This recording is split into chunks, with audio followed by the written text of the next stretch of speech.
guys, nice to see you. I did a very long journey to came here. Like yesterday in the morning, I started from a home in Haifa. It's in Israel where I'm living. So I did a couple of flights and a train and so on. But still I'm here, and I think it's worth to be here. Why I'm thinking like that? Because most of you will tell amazing stories and will tell about your art and tell about your research, but I will tell about my family. And what can be more exciting to come like 2 flights and a train to speak about my family and my heritage and also my art. So that's why I decided to do this journey, and dear Tamar invited me to come, and I'm here. So the title of my presentation is What Remains of My Great-Grandmother's House, Dictatorship, Memory, and Object-Based Research. And we will dive into it. So please look at the picture. The picture is from 1988. It's me, aged 2, with my great-grandmother. Her name is also Vera, and this is the part of the story. And through my life, I got some issues with my name. Maybe some of you too have some issues, don't like the names. And Vera is translated from Russian or Ukrainian like face, and it's something that maybe connection to religion that you may obey or not obey. So I was not very happy sometimes with my name, but as for now, and after all this way I did with what does she mean and her heritage and all the stuff I brought here, what does this mean, I understand that this is the right name and I'm proud to be Vera. Let's start with this. And also, as you've seen, I was born in Ukraine, in Odessa, very beautiful city, and since 2013 I'm living in Israel, and it's my place to live that I choose, that my family is there. I also educate and curating and making art and making a lot of stuff, and since I kept in touch with Tamar and suggested this paper, and I will also show you how was my process with all the things that are now so important for me. I'm developing this project that it's now have the name the House of Vera. This is new name. It wasn't when I submitted the paper, so it would be a title, but now you know it, and I hope to make it also as an exhibition and so on, not just the research. So let's dive to the topic. This is the house in the watercolor work by my uncle in the 70s. Both my mother and my uncle are artists.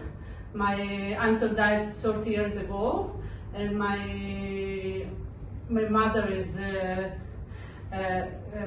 living, and she is okay. She is with me in Israel, not in Ukraine.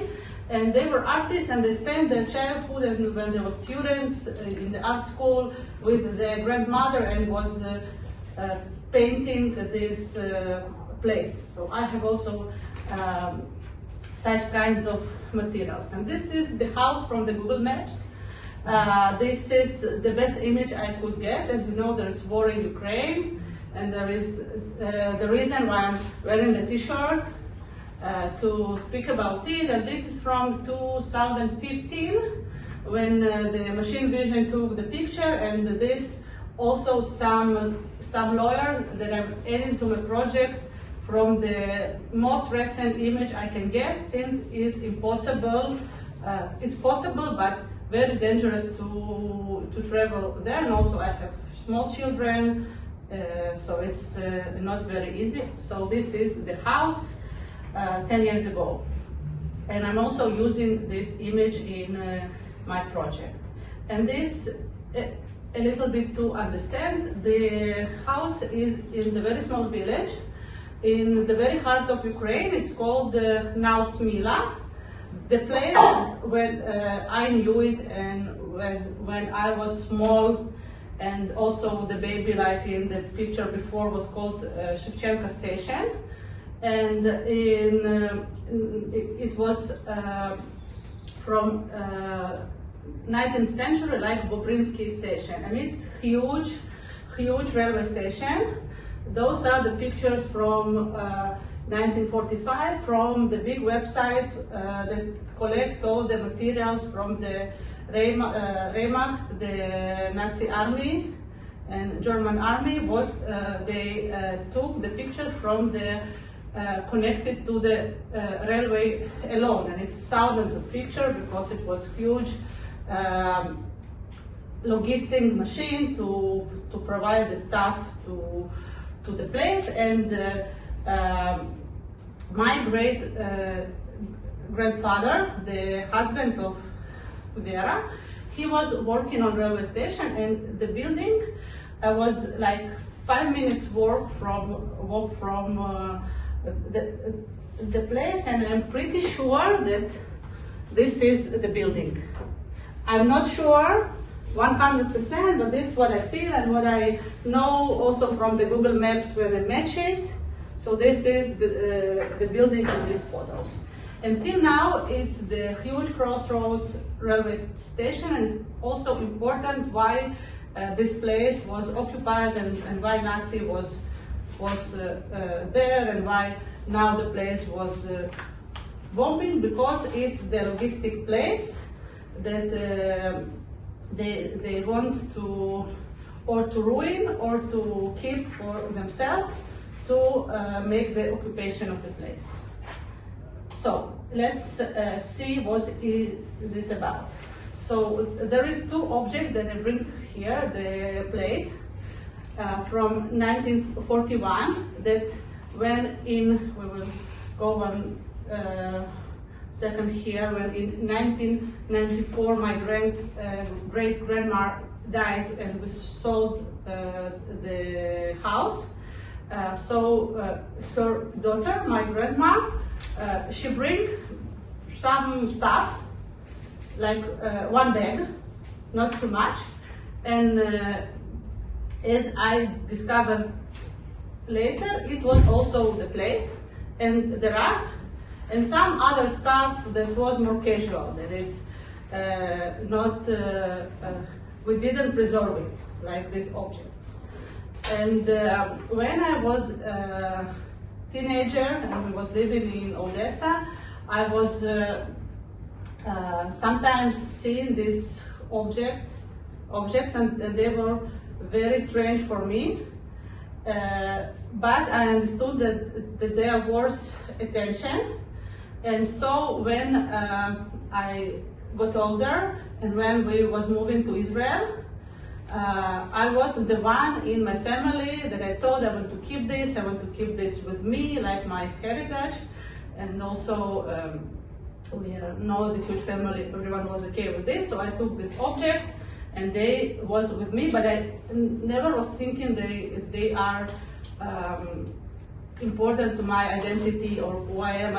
I just knew that it's something that have historical significance as the artifact.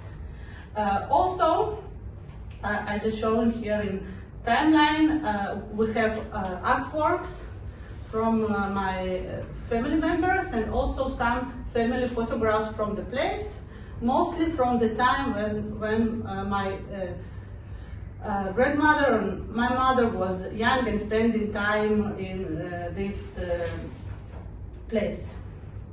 And this is some recent timeline, and as I told, 2013, that when we immigrated to Israel, and all the stuff and artworks and pictures and two objects I took with us, so it was something important to take with us.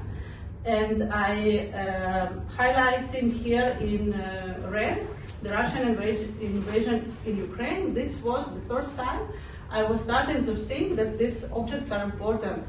So they are showing something bigger about the history, not just my personal history, the global history was going on, and they're shaping who I am and how I feel and what I will teach my children and what I need to research. And this was the turning point.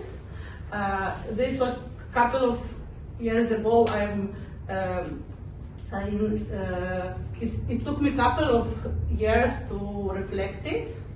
And then it was also the 7th of October, the very bad day in Israel, and there was also thinking a lot about the place, because the same sign was suddenly all over the place, like more and more anti-Semitic things, especially in Europe, but in many places. And also I put in the timeline the two events that I know for sure, that the house and near the house was bombed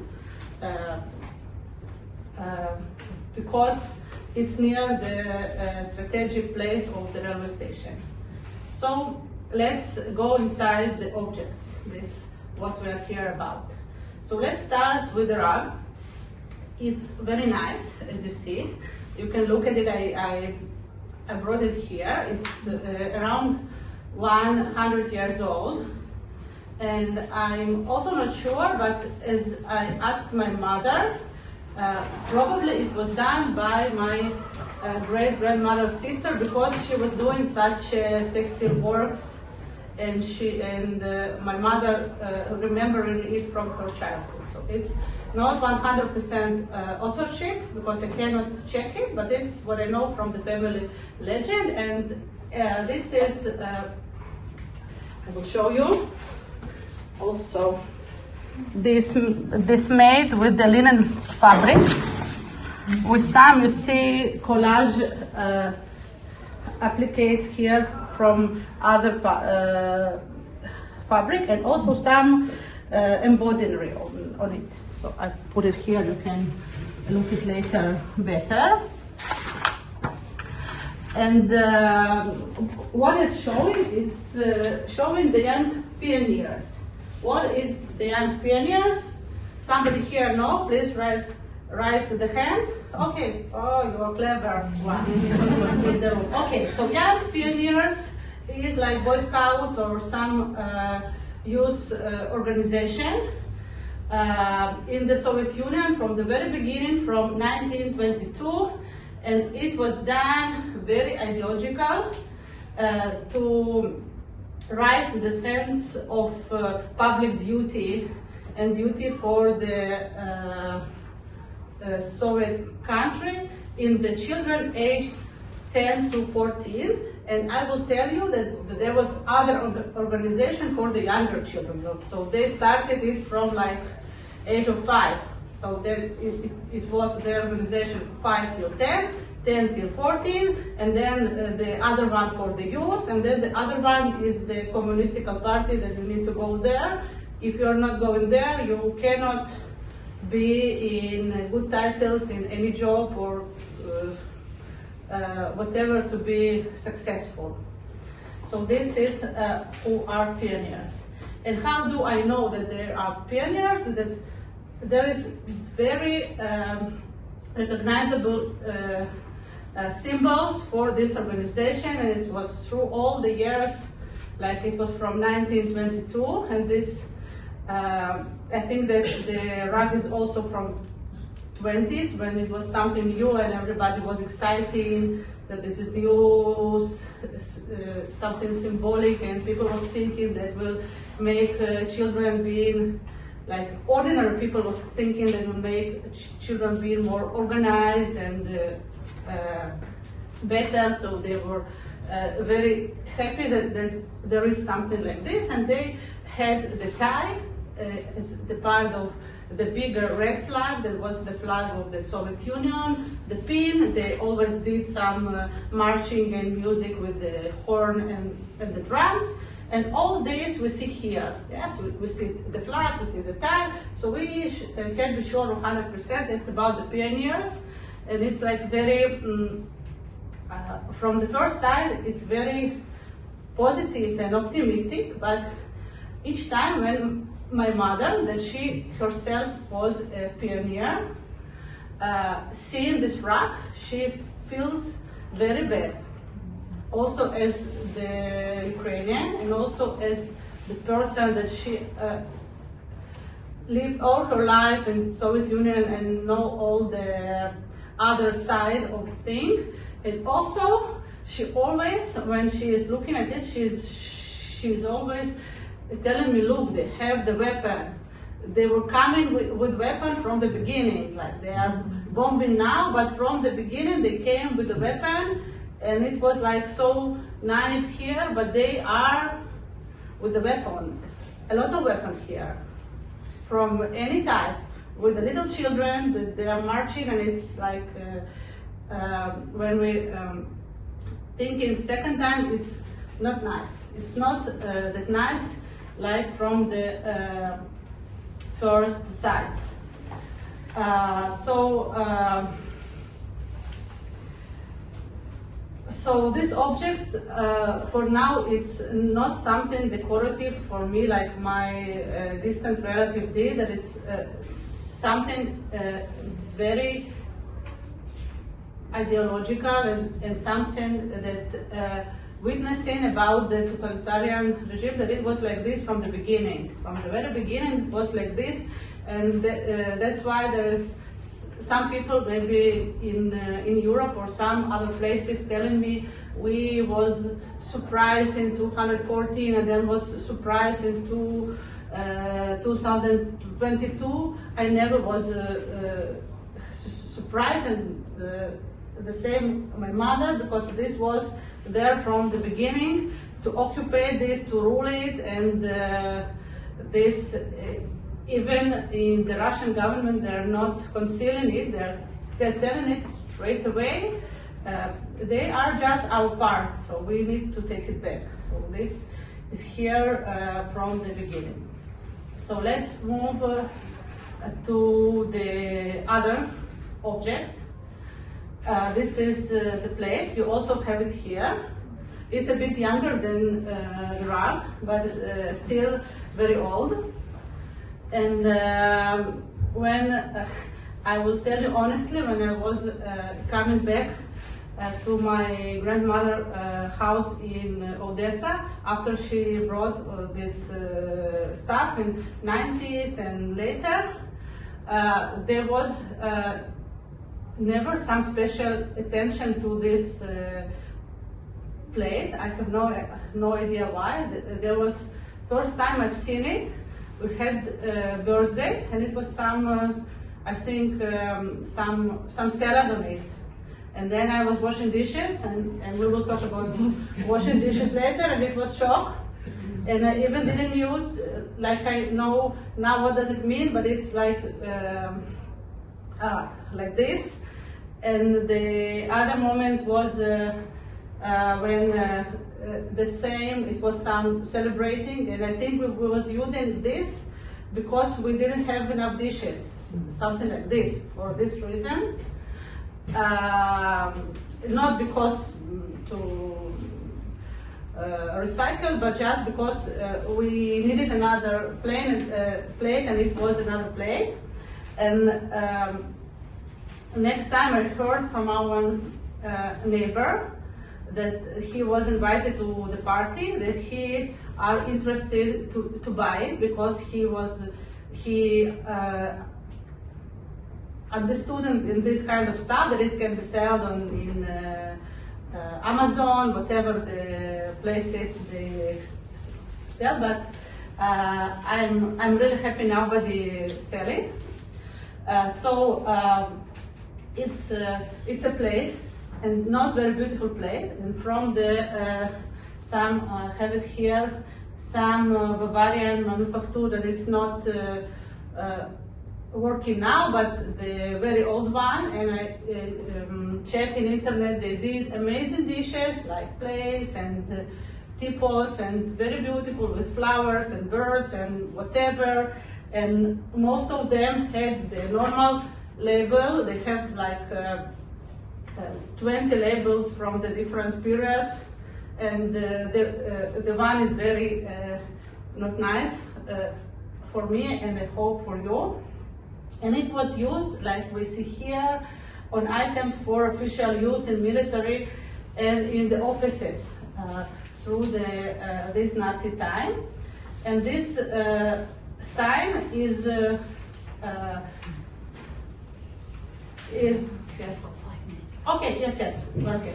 It's banned in most of countries and also in Ukraine. So I knew it's not good. I will. This is when yesterday my husband seen it and said, "Wow, this is our sink. This is my sink in Israel." So you can see. I will make it.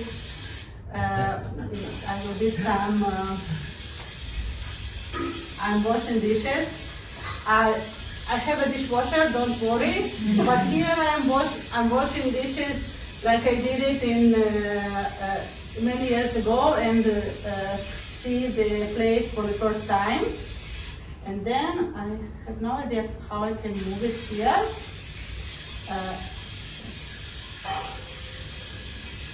I take the plate and then I really remember this moment when I was washing dishes, and then I did like this, and then it was wow. And then here in the video I try to wash it with the soap, with everything, but I cannot. We have no time to see the full video, but because I want to show you this I was telling about before, and the last minutes I will use to take about my artistic response after I proceeded in my head and what I'm doing. So first of all, I understood that those objects are transformating from the something that was in use, then this sample, then the archive, and now I'm transforming them or their meanings through the artwork. Also I also brought the pictures, you can see them later, they're here. And then I started to embody my memory when I understood that it's important to understand who I am. And I started to do talks with my mom and ask her how was this and how was this and do you remember and so on.